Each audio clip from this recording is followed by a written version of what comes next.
Bienvenidos una vez más a este subpodcast Arte y Cultura.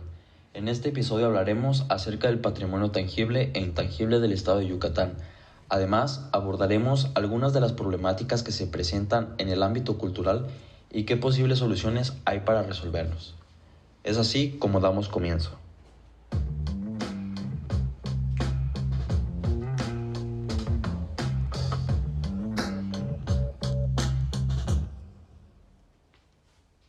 Corriendo el año de 1517, específicamente un día 1 de marzo, embarca una expedición liderada por don Francisco Hernández en Cabo Catoche. Es así como se da el descubrimiento de lo que hoy conocemos como el territorio de Yucatán.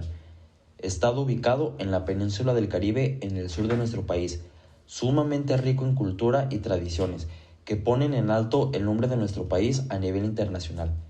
En gran parte por ser uno de los territorios sedes del Imperio Maya y todas las zonas arqueológicas que nuestros antepasados construyeron a lo largo de los años. Yucatán es un estado único gracias a sus patrimonios tangibles e intangibles, pero así como cualquier otro lugar, se debe de procurar su protección, no solo porque en este sitio se encuentra una de las 7 maravillas del mundo, sino porque también es una de las pocas entidades en el país en donde aún existen hablantes de las lenguas madres, tales como maya, xol, tzetzal y náhuatl, además de algunas otras manifestaciones culturales intangibles, como lo puede ser la fiesta patronal dedicada al Cristo de la Transfiguración en Chumiel, la joyería de oro esmaltado en Valladolid, o la flor de cera o flor de la luz Lolsib en Yexul, Nolo.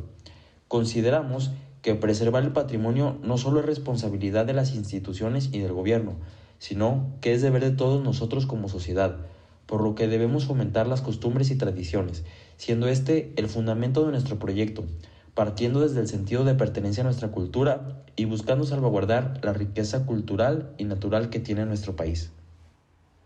Como primer tema vamos a hablar de Uxmal, el cual se encuentra al sur de Yucatán en el municipio de Santa Elena. Esta zona arqueológica es uno de los establecimientos con mayor presencia de la cultura maya en el país. Este antiguo asentamiento forma parte del patrimonio cultural tangible en México, por el contenido histórico de las edificaciones que retratan el proceso evolutivo de la civilización maya. Asimismo, podemos encontrar elementos del patrimonio intangible, como creencias religiosas, costumbres, rituales, parte de la gastronomía o la misma lengua maya que aún prevalece en ciertos habitantes de la región. Por otra parte, la gran diversidad de flora y fauna que alberga este lugar hacen que el patrimonio sea mixto, al combinarse elementos culturales y naturales. La ocupación de este sitio se remonta al preclásico, sin embargo su apogeo fue durante el periodo clásico. La ciudad estuvo conformada por 15 grupos de edificios, distribuidos en una extensión de aproximadamente 2 kilómetros, donde se llegó a albergar una población de 20,000 habitantes aproximadamente. Se cree que Uxmal fue abandonado alrededor del año de 1080 después de Cristo por una revuelta social. La gran cantidad y variedad de vestigios de este lugar hablan de la complejidad social y de las actividades políticas, económicas y religiosas de los habitantes de esta región. En la actualidad, es uno de los yacimientos arqueológicos más importantes que aún perduran de las civilizaciones mesoamericanas en México, y fue declarado Patrimonio de la Humanidad por la UNESCO en el año de 1996. A continuación, como segundo tema, hablaremos acerca de la lengua maya. El nombre maya, empleado históricamente por la población mexicana, designa a un grupo indígena y a su lengua. Dicho nombre es la forma castellanizada del maya, cuyo origen y significado no han sido esclarecidos. Los hablantes de maya llaman a su lengua mayatán, que significa el que habla maya. El área históricamente ocupada por los mayas se localiza en la península de Yucatán, teniendo así hablantes en 13 municipios de Campeche, 7 municipios de Quintana Roo y 106 municipios de Yucatán. Si bien la lengua maya o mayatán es la segunda agrupación lingüística más hablada en el país con 795,500 hablantes, no quiere decir que no se encuentre en riesgo de desaparecer, ya que en la actualidad todas las lenguas indígenas nacionales se consideran en peligro de perderse, solo varía su grado de riesgo de desaparición. Sin embargo, la lengua maya está considerada como una lengua cuyo peligro de extinguirse no es inmediato. No obstante, se deben tomar medidas para evitar que esto llegue a suceder. En la actualidad, esta lengua recientemente fue nombrada Patrimonio Cultural Intangible en México, con el propósito de promover su práctica y difusión en el país, y que así sus hablantes se multipliquen en futuras generaciones. Estos esfuerzos se han llevado a cabo como un intento de salvar esta lengua madre en nuestro país. Gran parte de esta situación se debe a la marginación que sufren los habitantes de estas comunidades indígenas, ya que la disponibilidad de servicios únicamente se encuentra limitada a las personas que hablan español castellano y no se toman en cuenta las necesidades de este grupo de personas. Un claro ejemplo de esto es el sistema penal mexicano, que poco o nada contempla a los miembros de estas comunidades en las legislaciones, además de que no se les brinda una representación jurídica adecuada ni traductores en los casos legales. Como tercer tema, hablaremos acerca de la zona arqueológica de Chichén Itzá. La ciudad de Chichén Itzá es uno de los principales sitios arqueológicos de la península de Yucatán, que fue fundada por los mayas itzáes en el siglo IX después de Cristo. Entre los años 900 y 1200, este asentamiento vivió su época de esplendor, gracias a la llegada de grupos migrantes procedentes del altiplano mexicano, que aportaron influencias toltecas mismas que se vieron reflejadas en los vestigios.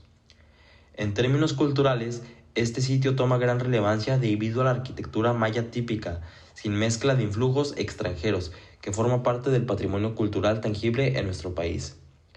Chichén Itzá llegó a abarcar una extensión de aproximadamente 25 kilómetros cuadrados, en donde se encontraban centros religiosos, culturales y administrativos. Asimismo, al interior de este establecimiento se llegó a localizar el cenote sagrado, que fue el espacio más importante de toda la zona maya en términos religiosos, ya que en este lugar se llevaban a cabo grandes rituales y ceremonias. Actualmente, el anillo de cenotes en Yucatán que colinda con Chichén forma parte del patrimonio natural de México. En la actualidad, Chichén Itzá se ha convertido en uno de los destinos turísticos más populares del mundo y es el segundo sitio arqueológico más visitado en México, registrando la asistencia de 1 millón de turistas en lo que va de este año. Este complejo fue declarado Patrimonio de la Humanidad por la UNESCO desde 1988 y en el año del 2007 fue considerada una de las 7 nuevas maravillas del mundo. En la actualidad, el patrimonio tangible e intangible se ha visto afectado por diversos factores que afectan de forma directa o indirecta a la cultura en nuestro país. Para poder llevar a cabo acciones palpables en beneficio del cuidado del patrimonio, es necesario tener un enfoque sobre los principales elementos vulnerados y, de acuerdo a las posibilidades, trabajar de forma concisa en base a ello. En una primera instancia, las zonas arqueológicas como Chacumultún, Cabat, Labná, Xalap y Aque no reciben el cuidado necesario hablando de mantenimiento, ya que se han erosionado a causa del clima o por el turismo, y las autoridades normalmente priorizan otro tipo de gastos.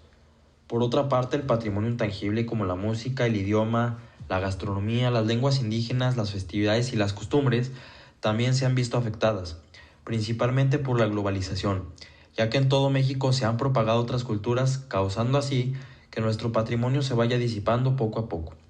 Aunado a esto, la gran cantidad de extranjeros que se establecen en locaciones como Yucatán provocan de igual forma una fragmentación social que aporta a nuestra degradación cultural. Habiendo dicho esto, podemos plantear algunos objetivos de desarrollo sostenible que pueden intervenir en este caso, teniendo así la ODS número 17, que sirve como punto de partida a la solución de esta problemática, ya que ésta habla acerca de las alianzas para lograr objetivos, a través de asociaciones sólidas y de cooperación. Este programa plantea que es necesario establecer asociaciones inclusivas a nivel mundial, regional, nacional y local, sobre principios y valores, así como sobre una visión y unos objetivos compartidos que se centren primero en las personas y en el planeta. Dicho esto, lo que se pretende es apoyarnos de organizaciones no gubernamentales como Edúcate Yucatán, Fundación Alborada, Fundación Cultural Maya o Fundación del Empresario Yucateco, ya que con la ayuda de estas ONGs se pueda generar un movimiento social que promueva la cultura yucateca propagando la misma en redes sociales, en ferias estatales, en exposiciones artísticas, en festivales culturales, en eventos gastronómicos, en escuelas y en espacios de convivencia social, para que de esta manera se pueda potenciar el turismo en el estado y hacer que las costumbres y tradiciones de Yucatán no se pierdan y se repliquen. Preservar el patrimonio no solo es responsabilidad de las instituciones y del gobierno, sino que es deber de todos nosotros como sociedad, por lo que es necesario vivir conforme a la pluralidad y entender que el patrimonio es sinónimo de identidad, misma que debemos adoptar y transmitir a las nuevas generaciones, para que Hola, mi tengan un nombre es sentido Mario de y vamos a pertenencia empezar con el hacia nuestro primer tema de país. mi podcast haciendo referencia al Monumento de la Patria, pues para conocer un poco más del patrimonio cultural tangible del estado de Yucatán, como lo es el Monumento a la Patria, que es inaugurado en abril de 1956 bajo el mando del escultor colombiano Rómulo Rosso y pues ha formado parte de esta ciudad desde hace más de 60 años y a través del tiempo su presencia ha sido una pieza fundamental en la vida de los meridianos, siendo un foco de turismo y el paso de diario para muchos yucatecos. Este monumento reúne cada día a cientos de personas que le dan vida al ajetreo perpetuo que caracteriza esta importante glorieta. Al visitarlo podrás notar que existen más de 300 figuras talladas a mano, las cuales representan la historia de México desde la fundación de Tenochtitlán hasta mediados del siglo XX. Igual puedes encontrar en las fachadas del monumento figuras que hacen alusión a la cultura maya, como un chacmol, un árbol de ceiba custodiado por mariposas, jaguares y el escudo de la ciudad. Asimismo, para muchos yucatecos representa más que una maravilla arquitectónica. El Monumento a la Patria encarna un símbolo nostálgico entre las viejas generaciones, ya que logró formar parte de nuestra vida cotidiana durante los días de carnaval, nos regalaba el mejor puesto para admirar los carros alegóricos y atrapar el vuelo de las mejores golosinas. Al igual que cada sábado éramos partícipe de las visitas que realizamos junto a nuestros padres, al antiguo supermercado que solía ubicarse a poca distancia de la glorieta y nos hacía compañía mientras comprábamos tamales los viernes por la noche junto a la panificadora Montejo. Independientemente de la generación a la que pertenezcamos o a la época en la que nos toque vivir, por muchas más décadas tendremos la oportunidad de disfrutar la enorme figura del Monumento de la Patria, exhibido justo a la cabeza del Paseo Montejo y de redescubrir la historia de este país, el cual se encuentra grabada en la piedra de este majestuoso monumento. Ahora pasemos con el segundo tema, el cumplimiento de las legislaciones. Tocamos un tema de suma importancia como lo es el cumplimiento de las legislaciones para salvaguardar el patrimonio cultural en nuestro país, algo que como ciudadano o como turista ni siquiera tenemos el conocimiento de lo importante que son para mantener al margen de la ley al patrimonio cultural tangible, los ciudadanos, mantenimientos y todo lo que establece el Convenio de Protección de Patrimonio Mundial y Cultural y Natural. Este punto es de suma importancia porque no es algo que esté al ojo público y las organizaciones encargadas de su cumplimiento no siempre creen conveniente señalar que se esté al margen de lo establecido, por lo que en este capítulo pienso comentar algunas de las más importantes y ayudarte a que tengas las herramientas necesarias para identificar su cumplimiento. Por lo menos en el estado de Yucatán existe la Ley de Preservación y Promoción de Cultura, que tiene como finalidad contribuir al cuidado del patrimonio autóctono, histórico, arqueológico, arquitectónico, documental y artístico de la cultura regional, nacional y universal. 2. Fomentar el desarrollo de aquellas actividades que fortalezcan la identidad cultural en coordinancia con los propósitos y valores de la cultura nacional. 3. Fomentar la profesionalización de los servicios de educación artística y promotores agentes a animadores culturales. Y número 4. Generar acciones y promover políticas de estímulo fiscal a todas las iniciativas de rescate, preservación y promoción de nuestro patrimonio cultural que llevan a cabo las asociaciones, patronatos y fundaciones. Dejando esto en claro, podemos dimensionar el valor y la importancia que tienen las organizaciones encargadas de la protección de nuestro patrimonio y cómo se les debe exigir el cumplimiento de todas las legislaciones establecidas para poder garantizar y salvaguardar el patrimonio cultural dentro de nuestro país. Ahora pasemos con el tercer tema, la restauración de bienes.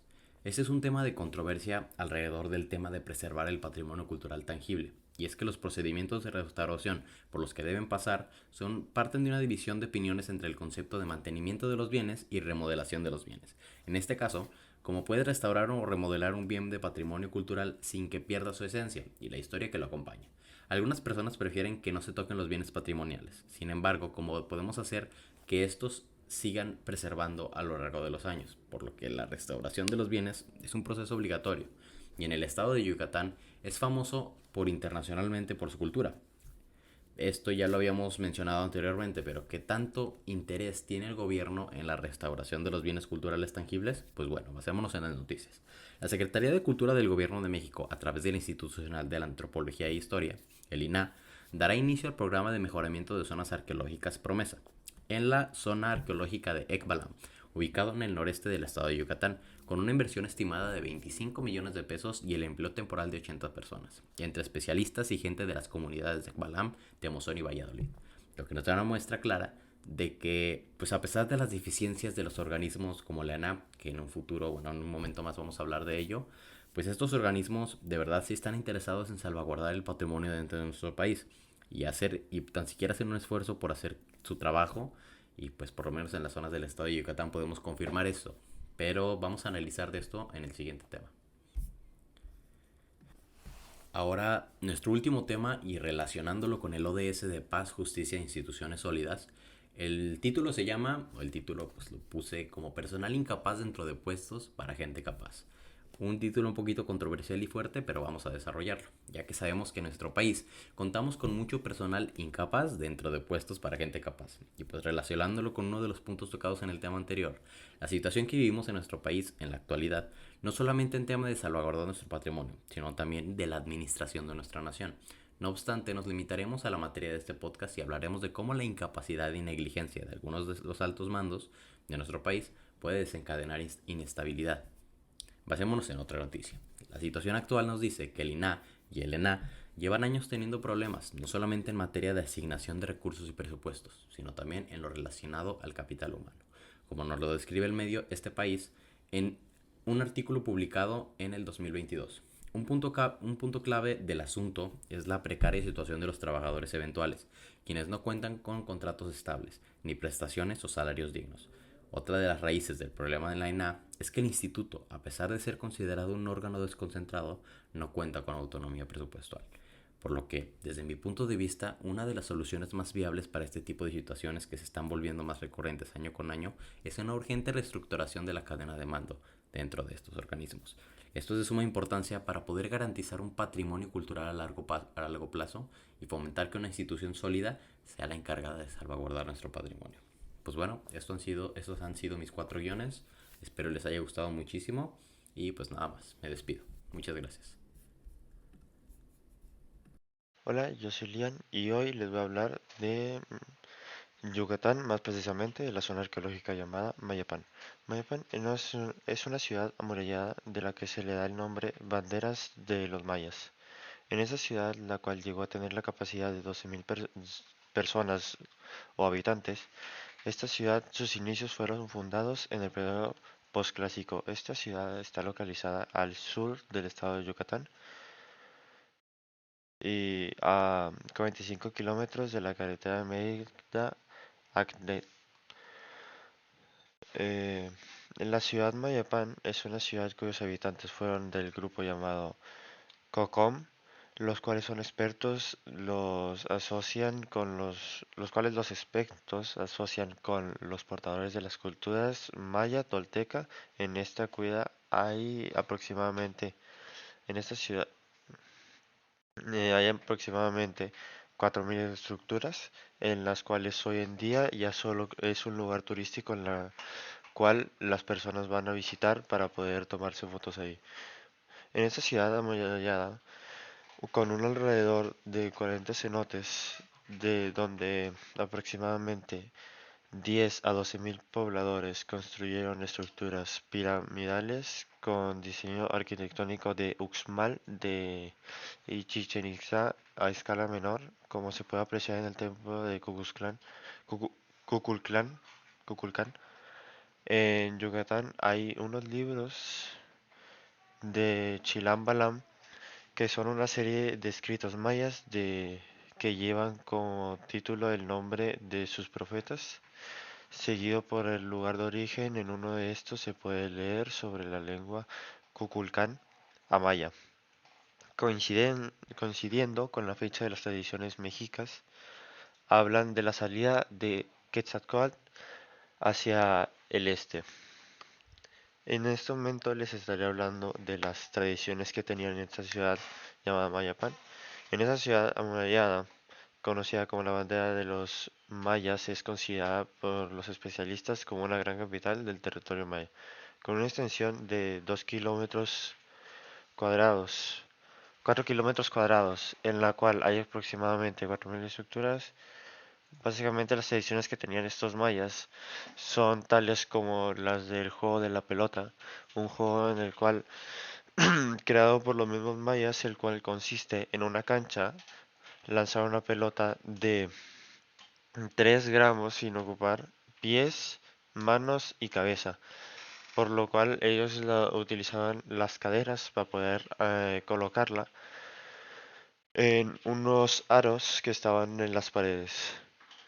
Eran dos equipos conformados de 7 jugadores cada uno, en el cual tienen que pasar la pelota por los anillos colocados a lo alto de una pared de piedra. Otra de sus tradiciones era que los mayas adoraban a los cenotes, que son unos pozos de agua en los cuales corrían ríos bajo la tierra, y los mayas pensaban que estos ríos eran por donde pasaban o transitaban las almas de los muertos. Por eso estas aguas eran adoradas por los mayas, porque también practicaban los sacrificios. Esta tradición era necesaria según los mayas para que los dioses estén en comunicación con los humanos, y estos, los humanos, no sean castigados por los mismos dioses. Estas prácticas les generaban esperanza y seguridad a los mayas, y podrían tener largas vidas, según ellos, ar- eh, matando a personas o tomando vidas ajenas. Pero los principales motivos de las prácticas del sacrificio era para el crecimiento de sus cosechas, que las cuales ellos cosechaban maíz, y estas eran unas de las tradiciones de los antepasados, los mayas. Y luego, en este momento les estaré hablando de los problemas que hicieron que sea deshabitada esta ciudad. Esta ciudad, de entre los años 1400 a 1450 antes de Cristo, fue investigada por la Universidad de California, y estos revelaron que esta ciudad fue la capital de una zona durante 200 años. Estos universitarios descubrieron que esta ciudad, una sequía como nunca había visto, esta situación los llevó al colapso de la ciudad por la falta de agua. Durante mucho tiempo los cultivos dejaron de dar frutos. La economía en ese lugar se estaba por los cielos, por lo que su principal fuente era el comercio agrícola, y su principal actividad era la agricultura. También tenían la pesca y la caza o la cría de animales. Pero al ser su principal actividad la agricultura, la ciudad pierde todo al estado de sequía, y pese a la gran posterioridad sucedió un fenómeno que hizo que la capital maya se pusiera en una situación muy difícil. Su dependencia hacia el maíz y la falta del mismo por largos plazos. Todas las personas en la ciudad empezaron a enfrentarse por sus intereses, y por ello es lo que lo llevó al fin de la ciudad, por lo que colapsó de esa misma comunidad. Los problemas en los cuales enfrentan la ciudad al deterioramiento es que esta ciudad, Mayapán,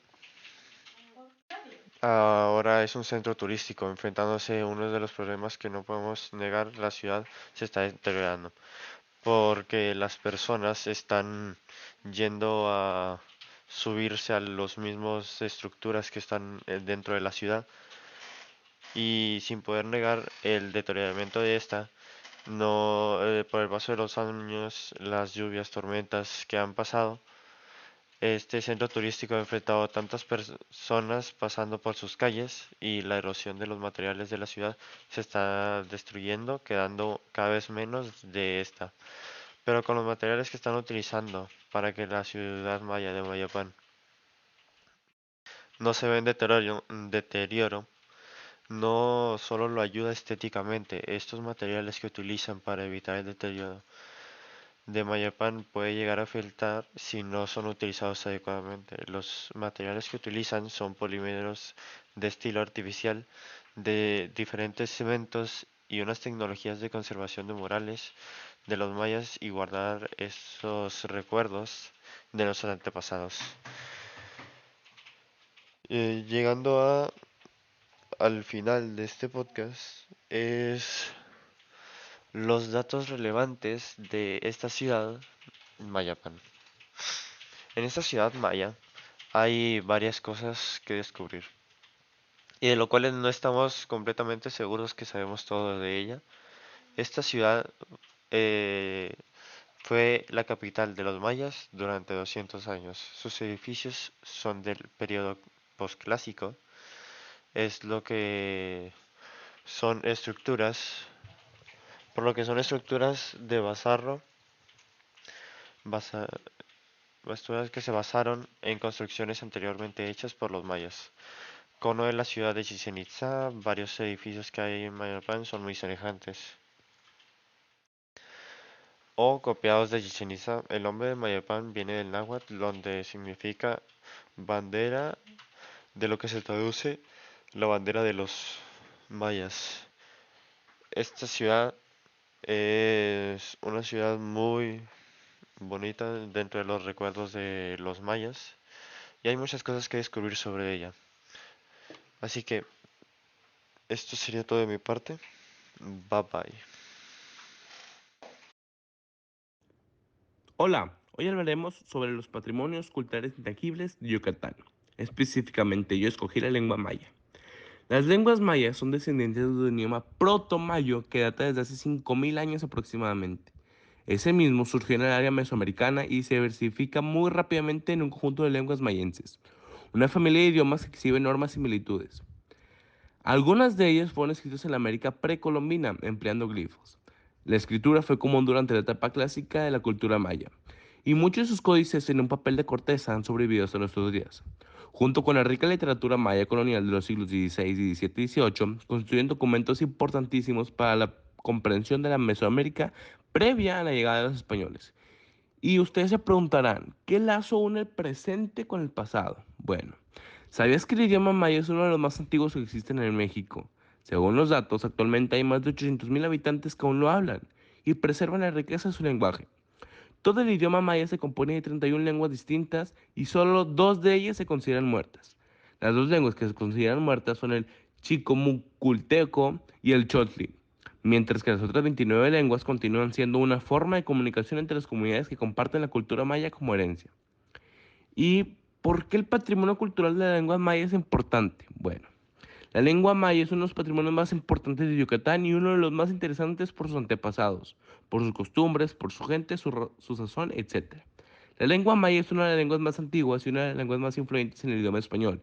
Es muy importante ya que es una de las 10 lenguas indígenas más habladas en México y uno de los patrimonios más importantes de Yucatán, ya que sin ellos no podríamos comunicarnos entre sí. Ya que hay más de 22 lenguas mayas, permite que nuestro país pueda enriquecerse de toda su cultura y las raíces. Y muchas palabras de las que hoy conocemos provienen de ahí y las interpretamos de manera sencilla sin saber de su proveniencia. Es un patrimonio cultural intangible, ya que es de esa región y es único y rico de ahí. Las principales problemáticas que enfrentaron los mayas en la península de Yucatán durante la pandemia ocasionada por el virus del COVID-19 fue por un lado la exclusión de este pueblo por falta de implementación de una estrategia oficial que les permitiera comprender el contexto en el que se dio la enfermedad, ocasionando con esa exclusión que estas poblaciones entenderan la enfermedad como un fin del mundo. Y por otro lado, esta población enfrentaba un grave problema de deforestación por un proyecto del gobierno mexicano que es la construcción del Tren Maya, cuyo objetivo va a ser lograr el desarrollo sustentable del sureste de México y por lo mismo ayudar a la península de Yucatán, que es de donde es originaria esta parte de la población.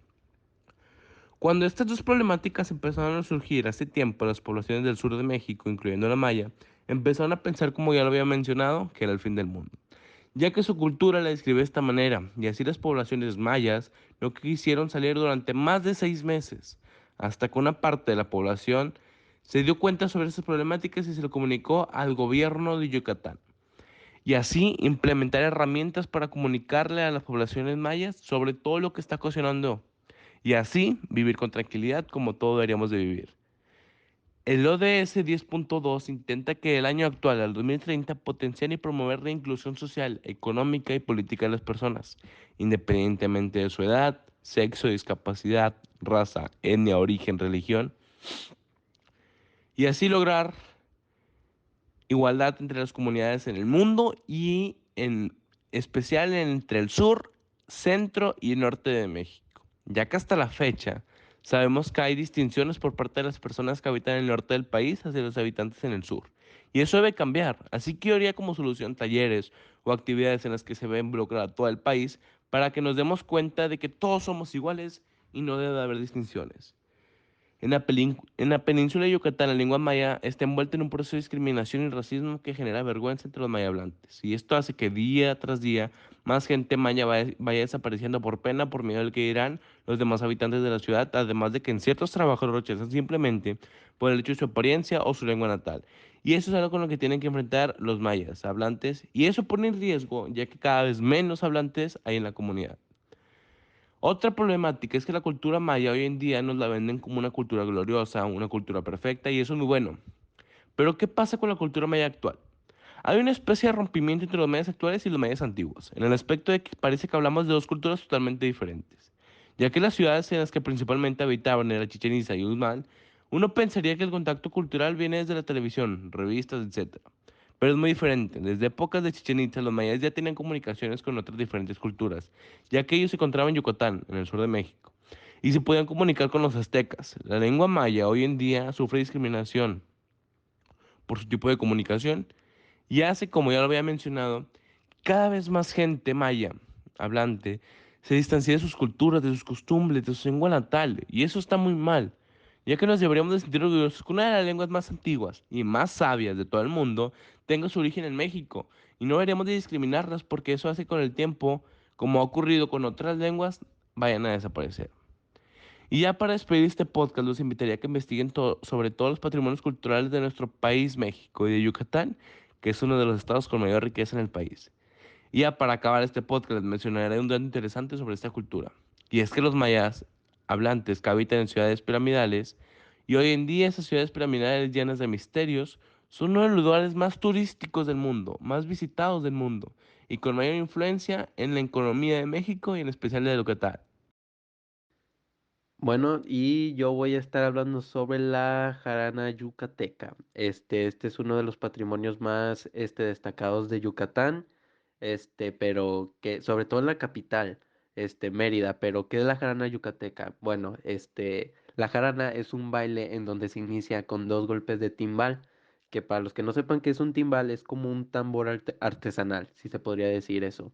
Este baile es en parejas donde se hace una larga fila de una de hombres y otra de mujeres, y en donde todos empiezan a agarrar a su respectiva pareja y empiezan a, por así decirlo, alborotarse, porque ese es el nombre. La jarana se puede definir como alboroto y es algo que caracteriza a este tipo de baile, pues se relaciona con la alegría y el alboroto que se ejecuta. En el Ayuntamiento de Mérida se lleva a cabo a lo largo del año excelentes muestras de la danza en diversos espectáculos al aire libre, pero es recomendable acudir a una vaquería tradicional donde la ejecutan estos bailes mucho más auténtica que espectacular. Estas vaquerías se pueden observar los domingos en el Centro Histórico de Mérida y en las partes bajas del Palacio Municipal. La presencia histórica de esta jarana, consta de los 106 municipios de Yucatán, destacando de estos por la presencia histórica de los compositores de la jarana como Valladolid, Acanech, Aquili, Bocobá, Teabo, Santa Elena, Canzacaf, Junucuana y pues Yucatán. La jarana como tal se le conoce actualmente que es una forma bailable, como ya lo había dicho, de estructura binaria y de ritmo ternario. Su ritmo es rápido y alegre y se le escribe generalmente en tonalidad mayor. En cuanto a su construcción armónica, no puede ser más sencilla, pues modula por lo general a la dominante o a la subdominante. Las jaranas se acompañan en la actualidad con una orquesta formada por dos clarinetes, dos cornetes o trompetas, dos trombones, güiro y timbales, que son el alma del baile. La vestimenta, bueno, la vestimenta típica, que como tal no existe una regla para bailar la jarana, pero generalmente las mujeres visten del típico huipil yucateco o mejor aún el terno de gala. Calzan zapatos blancos y se envuelven con un rebozo de Santa María. Esto es por tradición. Los hombres también deben ir vestidos de mestizos, con pantalón de drill y guayabera de seda o lino, ambos de color blanco. Sobre la cabeza llevan un sombrero tejido, en los bolsillos un paliacate rojo y calzan alpagratas yucatecas o sandalia de tacón, que es como lo más típico que se utiliza allá. Uno de los problemas más grandes que ha tenido este patrimonio para poder preservarse, es porque muchas personas ya hoy en día lo toman como algo un poco ridículo, vestirse como de mestizos, estar bailando enfrente de un público, y sobre todo las mujeres y su vestimenta porque es algo muy, tradicional. Los hombres, por su parte, es muy como que camisa blanca, pantalón blanco y zapato blanco, pero por su parte, las mujeres sí es algo muy, muy tradicional porque llevan el huipil yucateco. Pero para poder, salvar esto, las medidas de salvaguardia que se me ocurrió tomar fue crear espacios de acopio para la preservación de este patrimonio tangible, preservar, promover y difundir las obras musicales de la jarana y de los compositores, porque también su tipo de música es muy llamativo, sensibilizar a los familiares de los compositores de la importancia de las, creaciones musicales que contribuya en salvaguardar este patrimonio. Este, y pues sus funciones culturales y sociales, que cumplen estos grupos está estrechamente relacionada al espacio social donde participan. Por ejemplo, en la ciudad, su participación en su versión de orquesta jaranera, tiende a ser espectáculos dirigidos para el turismo, o en representaciones de obra de teatro regional. En ambos tipos de eventos, la jarana es resaltada como elemento de identidad yucateca. En cambio, las comunidades, tanto las orquestas como las jaraneras, adquieren otra connotación relacionada a la cultura maya, por estar estrechamente relacionada a su participación en manifestaciones de religiosidad de las poblaciones mayas. Este, ya por último, solo quiero mencionar que si ustedes pueden tener la oportunidad de visitar Yucatán, no duden en ver este tipo de eventos, ya que es muy llamativo, y no se van a arrepentir. La verdad, como lo había dicho anteriormente, muchas de las comunidades lo tienen como algo muy muy, muy sagrado, porque esto ya está relacionado con los mayas, porque este tipo de bailes, perdón, se hacían tiempos pues muy, muy, muy pasados. Entonces las personas de ahí ya lo toman como un patrimonio así muy, muy sagrado. Entonces no se pierdan la oportunidad de poder visitar este evento donde, vuelvo a repetir, está en Mérida. Normalmente en el Ayuntamiento de Mérida, este, se pueden observar los domingos en el Centro Histórico de Mérida o en las partes bajas del Palacio Municipal. Ahí se hacen los, eventos.